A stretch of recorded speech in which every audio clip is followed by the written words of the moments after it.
सोने का सही तरीका क्या होता है ये आपको समझना बहुत ज़रूरी है। रोज़ की आदत होती है और इसमें आपने गड़बड़ कर दी तो आपको सर्वाइकल, साइटिका, पूरे बदन में दर्द, सिर दर्द और गंभीर बीमारियां होने का भी खतरा रहता है। कईयों को तो हार्ट अटैक भी आता है। जब आप उठते समय कुछ गलतियां करते हैं सुबह के समय, तो मैं आपको A to Z सारी जानकारी देके जाऊंगा।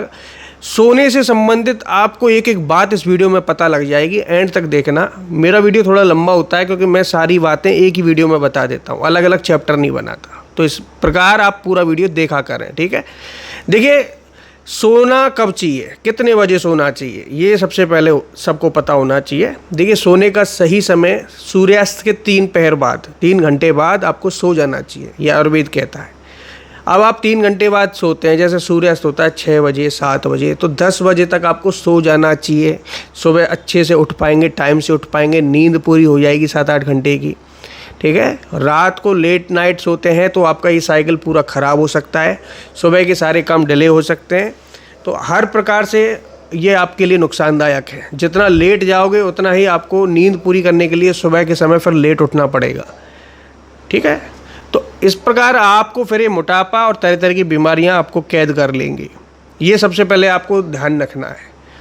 भोजन भी सूर्यास्त के समय कर लेना, हल्का भोजन, सुपाच्य भोजन करना, जिससे रात में आपको डिस्टर्ब ना हो, नींद में कोई डिस्टर्ब ना हो। हैवी भोजन करने वालों को नींद की परेशानी शुरू हो जाती है, और भोजन रात में जब हैवी कर लेते हैं तो जो आपकी शरीर की ऊर्जा है वो भोजन को पचाने में लग जाती है।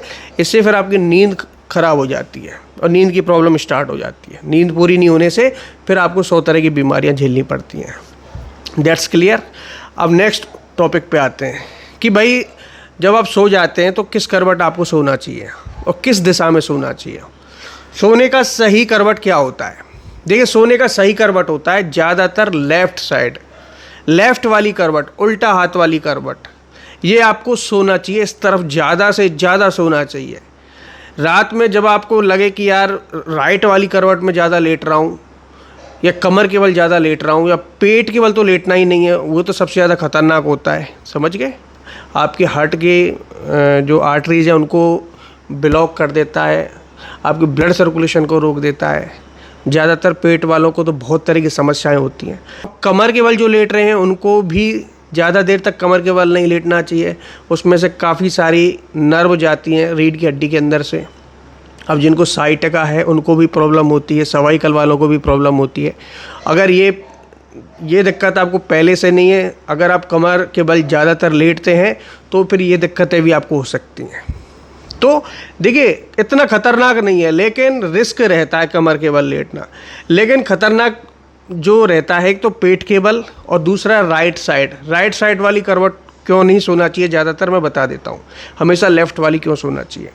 आप स्क्रीन पर ये पिक्चर देखिए सबसे पहले, इसी से आपको पता लगेगा।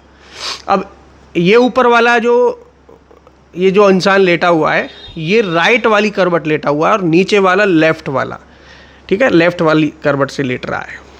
तो इनमें फ़र्क क्या है। अब ऊपर वाला इंसान जो राइट वाली करवट लेट रहा है, उसका जो पेट है, जो हाइड्रोक्लोरिक एसिड है, वो सीधा गले तक आ रहा है। और इस व्यक्ति को आने वाले समय में एसिड रिफ्लक्स की प्रॉब्लम, खट्टी डकार की प्रॉब्लम, भोजन अच्छी तरह से नहीं पचना, दिल की धड़कनों में प्रॉब्लम, ब्लड के सर्कुलेशन में प्रॉब्लम, सिर दर्द रहना, माइग्रेन रहना, और मांसपेशियों में दर्द रहना, और नर्वस सिस्टम में बहुत ज़्यादा आपको फ़र्क देखने को मिलेगा। नर्वस सिस्टम, नर्व जो रहती हैं, इसमें पेन होना शुरू हो जाता है। तो राइट वाली करवट लेने से 100 गुना अच्छा है कि आप लेफ़्ट वाली करवट लें। अब नीचे वाला इंसान लेफ़्ट वाली लेकर सो रहा है, तो इस करवट से सोने से आपका जो अंदर हाइड्रोक्लोरिक एसिड है वो एक जगह स्थिर रहता है, ना तो वो गले तक आता है, और इसमें पड़ा हुआ भोजन जो आपने किया था वो अच्छे से हजम होता रहता है। दिल पर कोई दबाव नहीं होता, दिल से जो खून पंप होता है वो पूरी तरह आपकी धमनियों के अंदर अच्छे से प्रभाव होता है, और किसी भी प्रकार की टेंशन नहीं होती है। आप सुबह अच्छे हेल्दी तरीके से उठते हैं, नींद भी पूरी होती है, अपने आप को एनर्जेटिक महसूस करते हैं जब आप लेफ़्ट वाली करवट सोते हैं, ठीक है। अब आप जब सुबह सो के उठ रहे हैं तो सबसे पहले लेफ़्ट वाली करवट से ही अपने आप को उठाइए, ठीक है। ये सबसे पहला नियम है। रात को बाथरूम लगे तो आप एकदम से मत उठिए, थोड़ी देर बैठिए। आप उठकर चल देते हैं, ऐसे लोगों को देखा जा रहा है कि एक तो हार्ट अटैक और एक ब्रेन हेमरेज होने का शिकायत हो रहा है, लकवा होने का शिकायत हो रहा है। क्योंकि इस स्थिति में आप किस पोजीशन पर लेट रहे हैं, आपका जो ब्लड का सर्कुलेशन है वो कितना डाउन है। अगर आप एकदम से हार्ट को प्रेशर दोगे, हार्ट पर दबाव पड़ेगा, तो फिर हार्ट कई लोगों का फेल भी हो सकता है, ठीक है, जिनका हार्ट पहले से वीक है। तो हमेशा जब उठ रहे हैं रात को अचानक से या सुबह सोकर उठ रहे हैं, तो दाईं जो लेफ़्ट वाली करवट है उससे उठें, थोड़ी देर बैठें और फिर चलें बाथरूम तक, फिर जाएँ, फिर भी जो भी काम करना फिर कीजिए। That's clear. यहाँ तक आपकी बातें क्लियर हो चुकी है।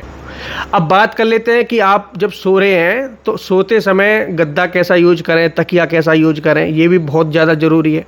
कभी भी ज़्यादा सख्त या ज़्यादा नरम, ये दो तरह के गद्दे आपके कभी नहीं होनी चाहिए। कई लोग तखत पर या ज़मीन पर लेटते हैं, ऐसे लोगों को ज़्यादातर हड्डियों से संबंधित बीमारियां, सर्वाइकल या फिर साइटिका होने का ज़्यादा खतरा रहता है, ठीक है। दूसरा, जो ज़्यादा नरम पर सो रहे हैं उनके शरीर का कोण खराब हो जाता है, रीढ़ की हड्डी में ऐसे झुकाव सा आता रहता है, जिससे कि आपको फिर वही डिस्क वाली प्रॉब्लम स्टार्ट हो जाती है। हमेशा सोते समय आपकी रीढ़ की हड्डी गर्दन से लेके और नीचे तक सीधा एकदम स्ट्रेट होना चाहिए, एकदम सीधा। आप देखिए पोजीशन। इसके लिए तकिया आपको हमेशा, जो कभी भी अमेजोन, फ्लिपकार्ट से कभी भी अगर आप देख रहे हैं, तो हमेशा गर्दन को सपोर्ट करने वाला तकिया होना चाहिए। सर्वाइकल पिलो कभी आप सर्च करें तो इस टाइप का आपको तकिया मिलेगा। ये आपकी गर्दन को सपोर्ट करता है और स्ट्रेट रखता है हड्डी को। और जो गद्दा होता है वो ऑर्थोपेडिक गद्दे हमेशा खरीदिए। ये गद्दे क्या करते हैं, आपकी रीढ़ की हड्डी को सीधा रखते हैं। शरीर में आपके जिस हिस्से में वेट है वो हिस्सा गद्दे के अंदर चला जाता है, लेकिन आपकी रीढ़ की हड्डी पर कोई प्रभाव नहीं पड़ता है। समझ गए? तो ये गद्दे ना तो ज़्यादा नरम होते हैं, ना ही ज़्यादा सख्त होते हैं। ये आपकी रीढ़ की हड्डी को सपोर्ट देने वाले होते हैं। और ऐसे लोगों को कोई भी नर्व से संबंधित कोई बीमारी नहीं होती है, हड्डियों से संबंधित कोई बीमारी नहीं होती है। तो आपको गद्दा ना तो ज़्यादा नरम और ना ही ज़्यादा सख्त, ये कभी यूज़ नहीं करना चाहिए। और पिलो के बारे में मैंने आपको बता दिया है।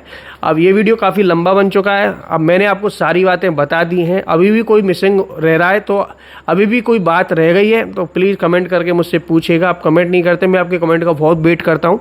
तो नीचे प्यारा सा कमेंट भी कर दीजिए। अगर आपको मेरी वीडियो अच्छी लगती है या नहीं लगती है, कुछ भी लिख दीजिए, पर लिखिए, जिससे मुझे पता तो लगे आप कितना मुझे सपोर्ट कर रहे हैं। और वीडियो को प्लीज़ शेयर करना मत भूलिएगा अगर आपको अच्छी वीडियो लगी तो। धन्यवाद दोस्तों।